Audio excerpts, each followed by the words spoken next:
नमस्कार.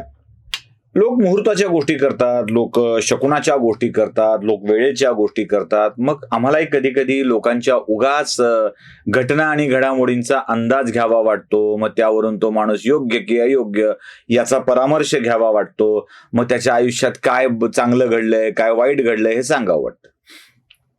मी बाळासाहेब ठाकरेंना एक अत्यंत नशीबवान पुण्यात्मा मानतो. होय, बाळासाहेब ठाकरेंना मी अत्यंत नशीबवान आणि पुण्यात्मा मानतो. ते यासाठी की बाळासाहेब ठाकरेंनी ज्या तडपेनी सगळं सांभाळलं ना, म्हणजे ज्या निष्ठेनी, ज्या निर्धाराने सगळं उभं केलं, ते बाळासाहेब ठाकरेंच्या कामाचं चीज झालं त्यांच्या हयातीत. म्हणजे बाळासाहेब नशीबवान यासाठी की शिवसेनेची स्थापना झाल्यापासून 1995 पर्यंत, म्हणजे 75, 85, 95, 30 वर्षाच्या कालखंडानंतर, 30 पेक्षाही कमीच, 3 दशकाच्याही आधी, शिवसेनेच्या स्थापनेच्या नंतर 3 दशकाच्या आधी बाळासाहेब ठाकरे यांच्या शिवसेना या पक्षाचा मुख्यमंत्री महाराष्ट्राच्या पदावर बसला. मनोहर गजानन जोशी. भारतीय जनता पार्टी आणि शिवसेना यांच्या युतीचं सरकार आलं आणि स्वतःचा मुख्यमंत्री बसला. त्यानंतर नारायण राणे हे पुढचे शिवसेनेचे मुख्यमंत्री झाले आणि 5 वर्ष सलग शिवसेनेची सत्ता राहिली. बाळासाहेब आपल्या पक्षाचा मुख्यमंत्री करू शकले. म्हणून बाळासाहेब मला ग्रेट वाटतं.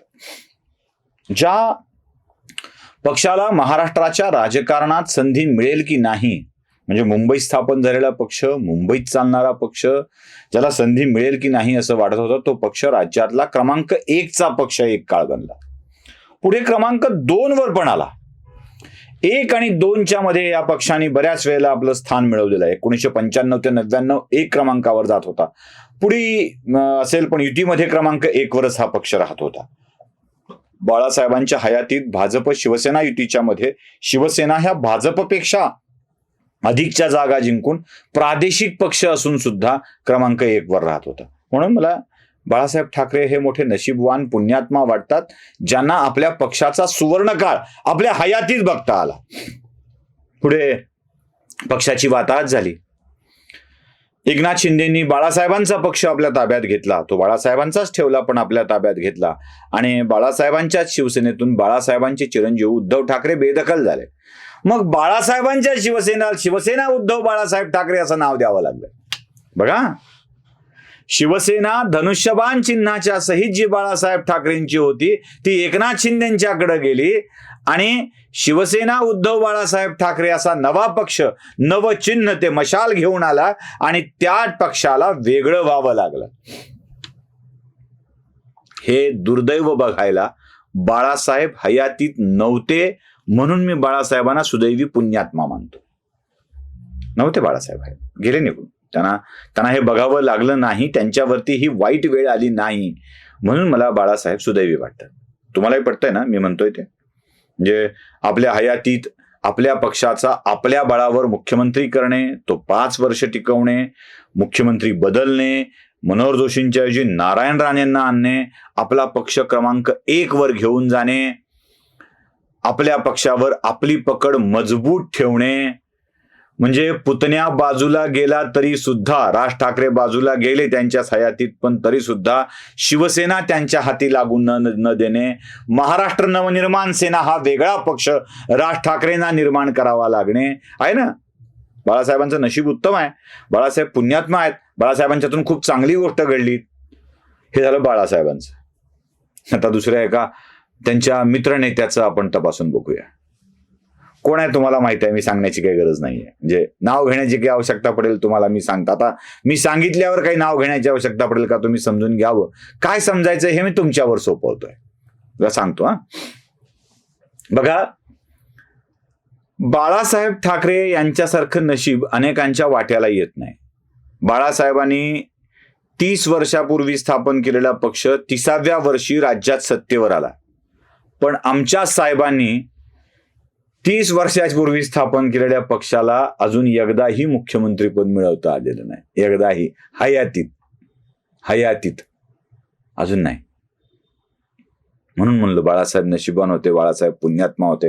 बाळासाहेबांनी खूप काही चांगलं काम घडवलेलं होतं, हिंदुत्वाचं काम केलेलं होतं, देवाचा सन्मान राखला होता. बाळासाहेबांना आपल्या हयातीत आपल्या हातानं चिठ्ठी लिहून महाराष्ट्राच्या मुख्यमंत्र्याचं नाव सांगता आलं. 5 वर्ष राज्याची सत्ता उपभोगता आली. पण आमच्या साहेबांना पक्षाला 30 वर्ष होत आले तरी अजून आपल्या पक्षाचा मुख्यमंत्री करता आला नाही. हे पहिलं दुर्दैव. दुसरं दुर्दैव सांगतो, बाळासाहेबांचा पक्ष सत्तेत गेला हे ठीक आहे, पण पहिल्या आणि दुसऱ्या नंबरवर राहिला. आमच्या साहेबाचा पक्ष पहिल्या नंबरवर कधीच आला नाही. थोडे दिवसाकरता आला होता, पण त्यातही विलासरावांनी काही माणसं घेऊन त्यांचा नंबर 2ला टाकायचा प्रयत्न केला होता. आपल्या मित्रपक्षापेक्षा अधिकच्या जागा जिंकण्याचं कसब जे बाळासाहेबांना अवगत होतं ते आमच्या साहेबांना अवगत नव्हतं. म्हणून मी बाळासाहेबांना पुण्यात्मा, नशीबवान आणि चांगले माणसं मानतो. आमच्या साहेबाला जमलं का? हे नाही जमलं. बरं, अशा किती गोष्टी आहेत. बाळासाहेबांच्या हयातीत पुतण्यानं पक्ष फोडला, पण पुतण्याला वेगळा पक्ष करावा लागला. फार कमी माणसं गेले. आमच्या साहेबाच्या हयातीत पुतण्यानं पक्ष फोडला, 40 आमदार निघून गेले, सत्ता त्यांनी घेऊन टाकली. यांच्याकडे शिल्लक नाही उरलं. ते आहे ना, तू मैं और बैक पाइपर खूब जमेगा रंग जब मिल बैठेंगे यार 3, तू मैं और बैक पाइपर असला प्रकार आहे तो. अब खूप जमेगा रंग जब मिल बैठेंगे यार 3, साहेब, नातू आणि कन्या, बस एवढ्यांचा हा पक्ष उरला. बाकी कोणी पक्षात राहायला तयार नाही अशी स्थिती आली. तिकडे पुतण्यानं पक्ष फोडला, वेगळा पक्ष स्थापन करावा लागला. इथे पुतण्या पक्षच घेऊन गेला. म्हणून मी बाळासाहेबांना पुण्यात्मा मानतो. कुठल्या कुठल्या गोष्टी नाही जमल्या? मुख्यमंत्री करता आला नाही. 2, आपल्या पक्षाला नंबर 1चा करता आलं नाही. 3, पक्षातले फूट पडल्यावर त्यांना वेगळा पक्ष करावा लागला, यांचाच पक्ष गमवावा लागला. हे वेगळं वैशिष्ट्य आहे. म्हणून मी बाळासाहेबांना पुण्यात्मा मानतो, नशीबवान मानतो, साहेबांना नाही. अजून बाळासाहेबांच्या मृत्यूनंतर पक्षाची वाताहत झाली. आमच्या साहेबांच्या हयातीत आता वेगळं चिन्ह घ्यावं लागेल, वेगळं सगळं बघावं लागेल, वेगळ्याच गोष्टी कराव्या लागतील. याला म्हणतात वाटोळं होणं, याला म्हणतात कर्म समोर येणं. आमच्या साहेबांचे कर्म समोर येणं. कायम लोकांचं घर फोडलंय, कायम. कधी सोलापूरवाल्यांचं फोडलंय, कधी बीडवाल्यांचं फोडलंय, कधी गेवराईवाल्यांचं फोडलंय, कधी अजून कुठलं फोडलंय, कधी प्रत्येकाच्या घरात कुठे फाटक्यात पाय टाकता येईल बघितलंय. मग ही सगळी कर्म अशी समोर येतात आणि आपल्याच हयातीत आपल्याच पक्षाची वाताहत झालेली बघावी लागते. तेच यांच्या नशिबाला आलंय. इतकंच. तुम्हाला काय वाटतंय नक्की कळवा. लाईक, शेअर, सबस्क्राईब करायला विसरू नका. आणि हो, कमेंट बॉक्समध्ये उगाचच माझ्या मनातल्या साहेबांचं नाव लिहून कशाला अजून जास्त त्रास देताय. नमस्कार.